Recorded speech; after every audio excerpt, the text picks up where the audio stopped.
నేను ఇలా చూడాలనుకుంటున్నాను, ఇలా చేయాలనుకుంటున్నాను. ప్రస్తుతం నువ్వు ఎదుర్కొంటున్న పరిస్థితులు చూడొద్దు.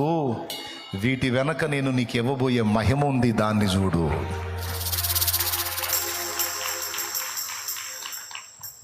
శ్రమ దినమున నీవు కృంగితే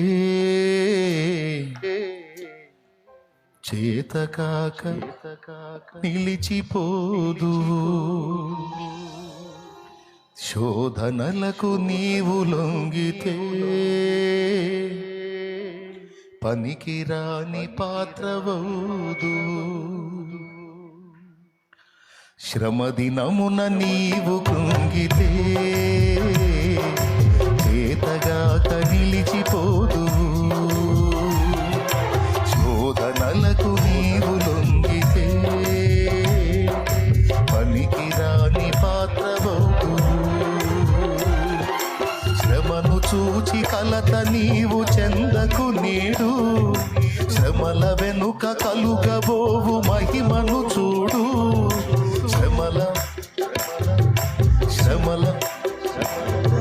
శ్రమను చూచి కలత నీవు చెందకు నేడు. శ్రమల వెనుక కలుగబోవు మహిమను చూడు. శ్రమల వెనుక కలుగబోవు మహిమను చూడు. శ్రమదినమున నీవు కృంగితే చేతకాక నిలిచిపోదు.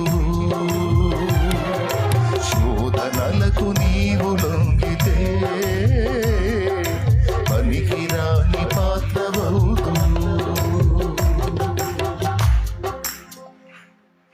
దేన్ని చూద్దాం? ప్రస్తుతం మనం ఎదుర్కొనే శోధన చూద్దామా? దీని తర్వాత దేవుడు ఇవ్వబోతున్న మహిమను చూద్దామా? మీరందరూ చెప్పాలి, దేవుడు నీ గురించి ఉన్నత తలంపులు కలిగి ఉన్నాడా, లేకపోతే తేడాగా ఆలోచిస్తున్నాడా? నువ్వేమన్నా శత్రువు అయింది ఆయనకి? నువ్వు కన్న బిడ్డవి. ఏ చేతులు నేను నిర్మించినాయో తెలుసా నీకు?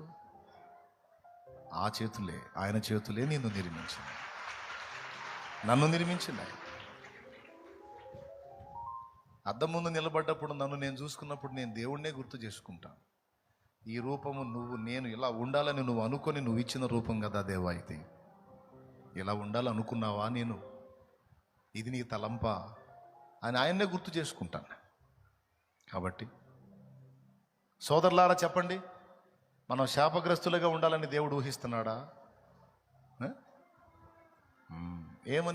ఏమై ఉండాలని ఊహిస్తున్నాడు?